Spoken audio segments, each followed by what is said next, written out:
Welcome to Life Stories, where real emotions and unforgettable lessons come to life. Today, we bring you the story of Katie, a young woman who finds herself lost in the shadows of her family's expectations. Hidden in an attic, she uncovers a photo album that reveals the depth of her invisibility and sparks a journey of courage, self-discovery, and defiance. Will Katie break free from the roles her family has assigned her? Or will she remain trapped in their carefully constructed world? Stay with us as we dive into this powerful story of resilience and new beginnings.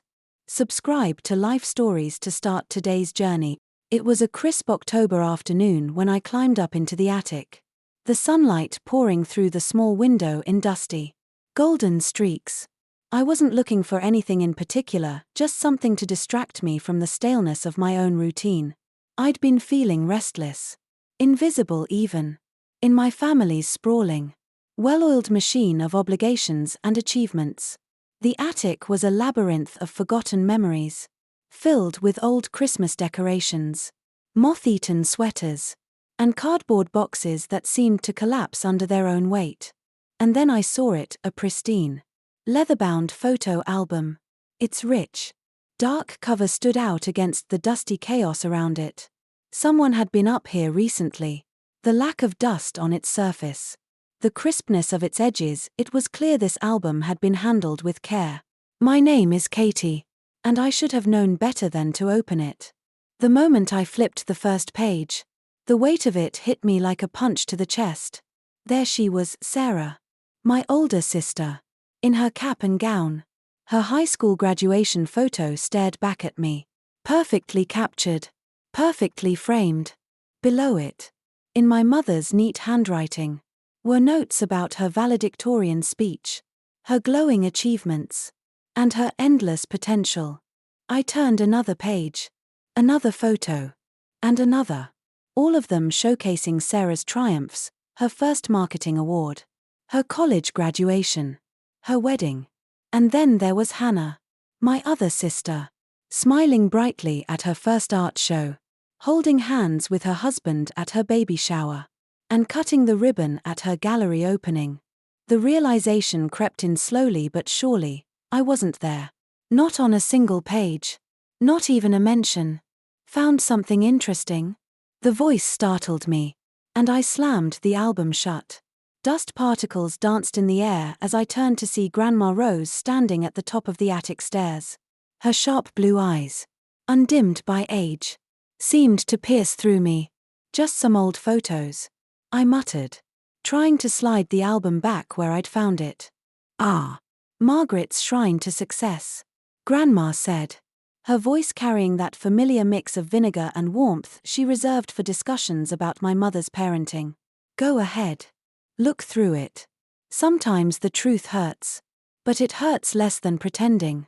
I hesitated but eventually reopened the album. Page after page unfolded like a cruel testament to my invisibility.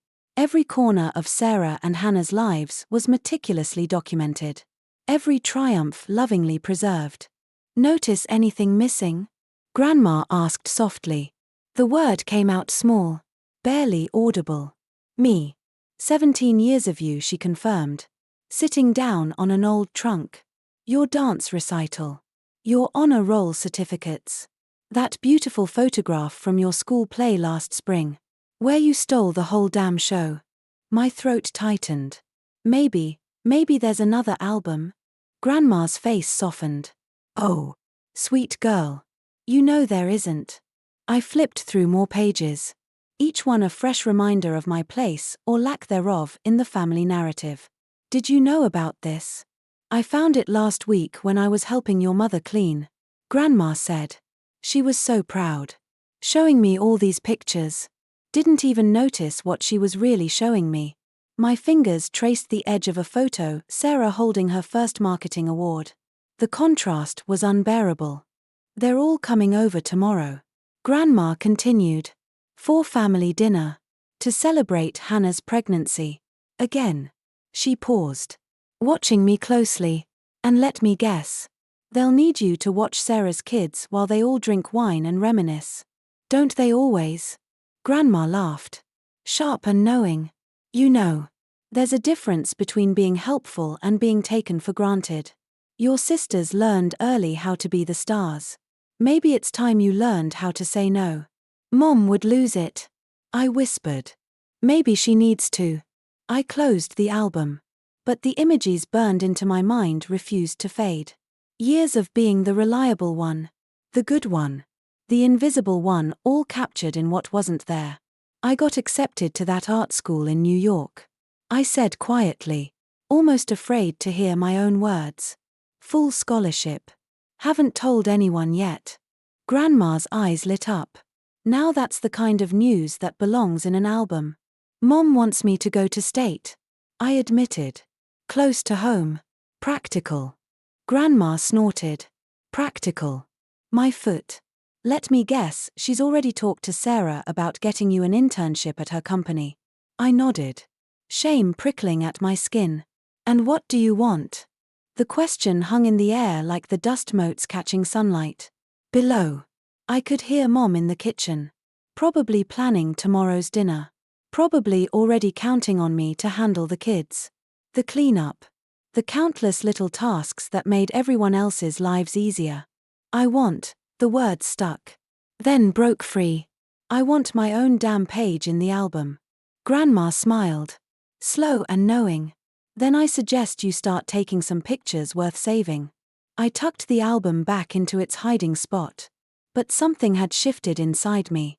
Tomorrow. They'd all be here. Expecting the same old Katie, reliable as gravity. But they had no idea I'd just found the perfect reason to change the story. Coming to dinner tomorrow? I asked Grandma. Wouldn't miss it, she said with a wink. Someone needs to be there to document the moment. As we descended the attic stairs together, the house felt different, less like a home. More like a stage. For the first time in my life, I was ready to rewrite my role. Dinner the next evening unfolded exactly as I had predicted, a carefully choreographed routine that I had come to know all too well. Sarah, my oldest sister, breezed into the house with her 4-year-old twins, Ethan and Emma, in tow. Without so much as a proper hello, she deposited them in my lap. Just watch them for a minute. Katie, she said, already halfway to the kitchen, her designer purse swinging from her shoulder. Mom needs help with the roast. Ethan immediately grabbed a stuffed dinosaur from Emma. And the squabbling began. It was like clockwork. I caught Grandma Rose's eye from across the room. She raised an eyebrow. Her silent way of reminding me about our conversation in the attic. My stomach churned. But I stood up, gently displacing the twins. Actually, I said, my voice louder than I expected. I need to finish my art portfolio. College applications are due soon. Sarah froze mid-stride. Her expression a mix of confusion and irritation. What? Since when are you applying to art school? Since I decided I wanted to. I replied, trying to keep my tone steady even as my heart raced. Her confusion deepened. But Mom said you were coming to work with me after graduation. We already discussed. You discussed. I interrupted, cutting her off. I wasn't there. Remember? The twins, sensing the tension, went quiet for once. From the kitchen, I could hear Mom and Hannah chatting about baby names, completely oblivious to the storm brewing in the living room. Don't be difficult, Katie, Sarah said, her voice taking on the patronizing tone she often used with her kids. This is a great opportunity. Do you know how many people would kill for an internship at my firm? Then give it to one of them, I said. My hands trembling but my resolve firm. Her perfectly plucked eyebrows knit together in frustration. What's gotten into you? Nothing, I said. Heading for the stairs. I just have work to do. Behind me. Sarah's voice rose in alarm. Mom. Katie's being impossible. And there it was, the default response. Whenever I didn't fall in line, she called for backup. Within seconds, Mom appeared in the doorway, wiping her hands on her apron. Katie, she said, her tone exasperated. Your sister needs help with the twins. Your portfolio can wait. Can't it? I turned to face them, my pulse pounding in my ears. Can it? Like my dance recital waited while we attended Sarah's business dinner? Like my art show waited while we celebrated Hannah's gallery opening? That's not fair. Mom started. But I wasn't done. Show me the pictures, I demanded, my voice shaking now. What pictures? She asked, looking genuinely puzzled. The ones you took at my events, I said. The ones you saved in that fancy album upstairs. Mom's face flushed, her confusion giving way to something sharper. Sarah glanced between us, her usual composure cracking. I don't know what you're talking about, Mom said. But her voice wavered. Yes, you do, I said, my throat tightening with every word. The album. The one with all the family memories. Except I'm not in it. Not once. Sarah scoffed. Don't be dramatic. Of course. You're in it. Really? I said, turning to her. When was my last dance recital? Sarah. What role did I play in the spring musical? Name one thing about my life that doesn't involve babysitting your kids. She opened her mouth but couldn't seem to find the words. The twins huddled in the corner, unusually quiet. Grandma Rose's footsteps echoed as she approached, her presence a steadying force. I think, she said, her voice calm but firm. It's time we all sat down for a real conversation. There's nothing to discuss. Mom snapped, her frustration spilling over. Katie's just being sensitive. And we have dinner to prepare. The roast can burn, Grandma said flatly, her sharp tone cutting through the tension. This matters more. Hannah wandered into the room, one hand resting on her pregnant belly, the other clutching a glass of water. What's going on? She asked. Your sister's having a tantrum, Sarah said, her voice dripping with condescension. No, I said, the words rising unbidden but unstoppable. I'm having a revelation. There's a difference. The room fell into silence. My heart was pounding, but I forced myself to keep going. I pulled out my phone and opened the email I'd been both dreading and longing to share. Full scholarship. I read aloud. To the New York Academy of Arts. Starting this fall. The silence that followed was deafening. New York. Mom whispered, her voice cracking under the weight of the revelation. But that's far away. It's not practical. I pocketed my phone. Yeah, it's not. Sarah tried one last time, her voice desperate now. You're 17. Katie. You need. What I need. I interrupted. My voice stronger than ever. Is to be seen. Actually seen. Not just used as convenient childcare or background decoration in your perfect lives. Mom opened her mouth to argue. But Grandma held up a hand, silencing her. Let her finish. I took a deep breath, my chest tightening. I'm finishing my portfolio tonight. And tomorrow. I'm taking pictures of my own achievements. Starting my own album. You're all welcome to be in it. But only if you're actually there. Without waiting for their response. I turned and headed upstairs. Behind me, I heard the twins ask Sarah why Aunt Katie was mad. And for once, my perfect sister had no answer. Upstairs, the house's usual hum of chatter and clinking silverware was muffled, replaced by the quiet chaos in my mind. I sat at my desk, staring at my art portfolio spread out in front of me. The New York Academy of Arts. Full scholarship. The words echoed in my head, filling me with equal parts excitement and fear. 4 years. I'd lived in the shadow of my family's expectations, buried under the weight of their unspoken demands. And now, for the first time, I was choosing to step into the light. The sound of footsteps broke my focus. A knock followed. Tentative and hesitant. I didn't have to guess who it was. Come in. Grandma, I said. She opened the door, her presence a welcome balm to the tension still lingering in the house. You caused quite the stir downstairs, she said, easing herself into the chair across from me. Let me guess. I replied with a weak smile. Mom's in a panic. Sarah's furious. And Hannah's trying to mediate. More or less. Grandma said with a shrug. Your father's still in his workshop. Pretending none of it concerns him. That last part stung more than it should have. Of course he is. I muttered. Grandma's eyes softened. And she reached over to place a hand on mine. You've done something brave tonight, Katie. But bravery doesn't always feel good in the moment. It doesn't feel good at all, I admitted. My voice barely above a whisper.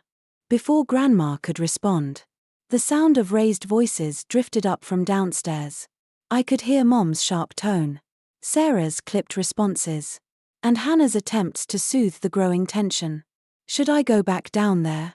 I asked. Grandma shook her head. No, sweetheart. Let them stew. They've been running this show for so long. They don't know what to do when someone rewrites the script. Her words brought a small smile to my lips. But it quickly faded. Do you think they'll ever understand? Grandma leaned back. Her gaze distant as if she were looking back on her own life. Understanding doesn't always come right away. Sometimes it takes years. Sometimes a lifetime. But Katie, she said, leaning forward again. What matters most is that you understand yourself. The rest will follow in time. Her words were a comfort. But they didn't erase the fear gnawing at the edges of my resolve. Mom's going to cut me off, I said, voicing the thought that had been haunting me. She might. Grandma said matter-of-factly. And if she does, you'll find a way. You're stronger than you think. I swallowed hard, unsure if I believed her. Why does it have to be like this? Why can't they just let me be who I am? Because letting go is hard, Grandma said. And sometimes, people confuse control with love. The words settled heavily between us, filling the room with a poignant silence. Before I could respond, there was another knock at the door. This one more assertive. Katie. It was Mom. Grandma gave me a knowing look before standing. I'll leave you two to talk, she said, squeezing my shoulder as she passed. Mom entered as Grandma left, her face tight with barely contained frustration. She closed the door behind her, her movements deliberate and measured. We need to talk, she said, sitting on the edge of my bed. I turned to face her, bracing myself for the inevitable lecture. This decision of yours, she began, her voice unsteady. New York. Art school? Katie, do you have any idea what you're giving up? What I'm giving up? I repeated, incredulous. Mom, I've spent my entire life giving up my time, my dreams, my voice so everyone else could have theirs. That's not fair, she said, her tone defensive. No, I agreed, my voice rising. It's not fair. But it's the truth. You've spent years building Sarah and Hannah up, making sure they had everything they needed to succeed. And me. I was just the backup plan. The one who'd step in when someone needed help. The one who was always reliable. But never remarkable. Mom's eyes filled with tears. But she didn't look away. I never meant to make you feel that way, she said, her voice trembling. But you did. I said softly. And now I'm asking you to let me go. Let me have this one thing for myself. She wiped her eyes, her hands shaking. And if you fail, then I fail, I said, meeting her gaze. But at least it'll be my failure, not someone else's. The silence that followed was heavy. But for the first time, it didn't feel like a wall. It felt like a bridge waiting to be crossed. I just want you to be happy, Mom said finally, her voice barely audible. Then let me try, I said. My words both a plea and a promise. She nodded, her tears falling freely now. Okay. It wasn't much, but it was a start. And for now, that was enough. The morning of the family dinner was like standing in the eye of a storm. The house buzzed with activity as Mom prepared the roast and baked her famous apple pie, while Sarah and Hannah hovered nearby, offering input that no one really asked for. The twins were running circles around the living room, their laughter echoing against the walls. But I was upstairs. Alone. Packing. The suitcase sat open on my bed. Half filled with clothes, art supplies, and a few books I couldn't part with. It felt surreal. Each fold of fabric and placement of a sketchpad another step toward a life that didn't feel real yet. My chest was tight with anxiety. But beneath that, there was a spark of excitement. For the first time, I was carving out a piece of the world for myself. Grandma Rose arrived mid-morning, carrying an air of quiet rebellion that was as comforting as it was inspiring. "You're really doing this, aren't you?" she said, leaning against the doorframe of my room. "I am," I said, glancing at the suitcase. "Though I don't think they'll let me leave without a fight." "Good," she said with a smirk. "Sometimes it takes a fight to make people listen." I laughed despite myself. But the sound faded as I caught the distant hum of Sarah's voice from downstairs. "They'll be expecting me to handle everything as usual. The kids. The cleanup. The chaos." Grandma stepped closer, her hand resting gently on my shoulder. "Then don't. Let them manage their own mess for once. You've spent your life making things easier for everyone else. Katie. It's time they figured out how to stand on their own." Her words gave me strength. But my stomach still churned as I zipped up the suitcase. "I'm scared," I admitted. "Good," she said. "That means you're about to do something worth doing." The family began to arrive just after noon, their voices filling the house with a familiar, chaotic energy. I stayed upstairs, finishing the final touches on my art portfolio. But eventually, the inevitable came: a knock on my door. It was Sarah. She pushed the door open without waiting for an answer, her expression a mixture of irritation and something softer I couldn't quite place. "You're not even going to help with lunch?" she asked, her tone sharper than necessary. "I'm busy," I said, holding up a sketch I was adding to my portfolio. Sarah frowned, stepping further into the room. "Look, Katie, I know you're upset. But this rebellion of yours, it's not fair to Mom. She's been through so much trying to keep this family together." "And what about me?" I asked, turning to face her. "When has anyone in this family ever considered what I've been through?" Her frown deepened. But she didn't respond. "I've spent years being the reliable one, Sarah," I continued, my voice trembling. "The one who picks up the slack, who handles the kids, who cleans up the messes. And what do I get in return? Nothing. Not even a single picture in the family album." "That's not true," she said. But her voice wavered. "Isn't it?" I pressed, stepping closer. "Do you even know what I want? Sarah, do you know who I am outside of what I do for you and everyone else?" Her silence was answer enough. "I got into the New York Academy of Arts," I said, my voice steady now. "Full scholarship. And I'm going."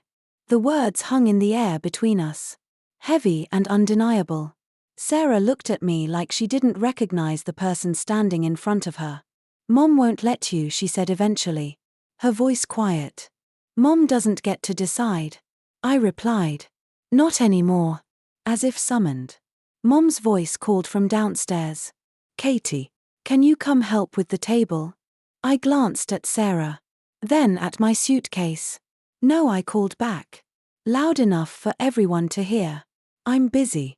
The silence that followed was deafening, broken only by the sound of Grandma Rose's laugh echoing from the living room. Sarah turned without another word, leaving the door open behind her. I could feel the shift in the air, the weight of my defiance rippling through the house. For the first time, I wasn't just going through the motions, I was rewriting the script. And it felt terrifying and exhilarating all at once. Dinner would come, and with it, the confrontation I knew was inevitable. But for now, I focused on the sketches in front of me, the suitcase at my feet, and the unfamiliar but welcome feeling of freedom growing in my chest.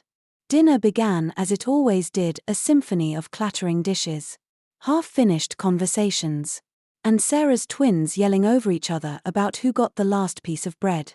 It was so familiar. So predictable. That for a fleeting moment. I wondered if anyone even remembered the cracks I'd caused earlier that day. But the tension was there, simmering just beneath the surface, waiting for the right moment to boil over. I sat at the far end of the table, quieter than usual, letting the noise wash over me as I mentally rehearsed the words I knew I'd have to say. Grandma Rose caught my eye from across the room, her knowing gaze steady and reassuring. She didn't have to say it aloud, I already knew she was telling me to hold my ground.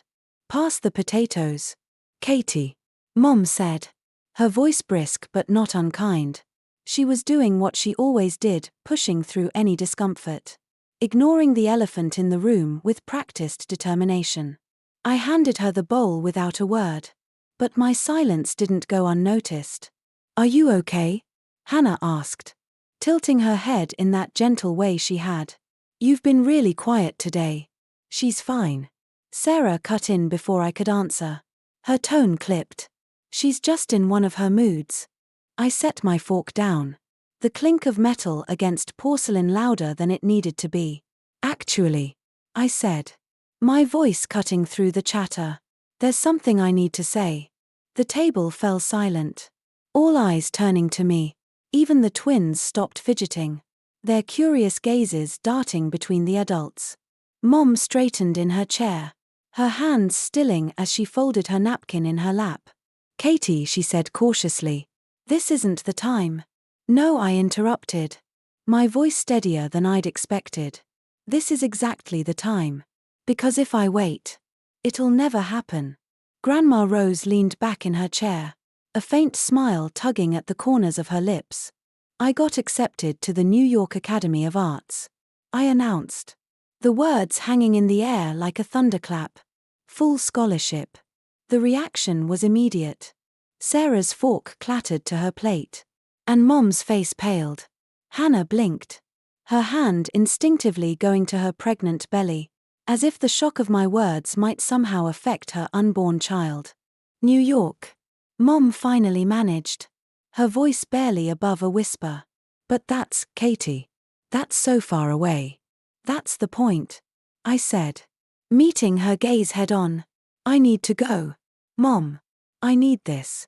You're 17. Sarah snapped, her frustration spilling over. You don't know what you need. You're just chasing some childish dream. It's not childish, I shot back, my voice rising. It's who I am. And I'm done letting all of you tell me who I'm supposed to be. Mom held up her hands as if to placate me. But I wasn't done. You've all decided my life for me, what I should do, where I should go, who I should be. But none of you ever stopped to ask me what I wanted. That's not fair, Mom said, her voice trembling now. We've always supported you. Supported me? I repeated, incredulous. You mean like how you saved every picture of Sarah's and Hannah's achievements but not one of mine? Or how you've already planned out my entire future without even asking me if I wanted it? The room fell into stunned silence. Even the twins seemed to sense that something monumental was happening. I'm going to New York, I continued, my voice quieter now but no less firm. And I don't need your permission. I've got a full scholarship. And Grandma's been saving for this moment my whole life. I'm going. Mom's face crumpled, tears streaming down her cheeks. If you walk out that door, she said, her voice breaking, you are no longer part of this family. The words hit like a blow, but I refused to let them break me. I stood, my chair scraping loudly against the floor. Funny, I said, my voice trembling but defiant. I never really was.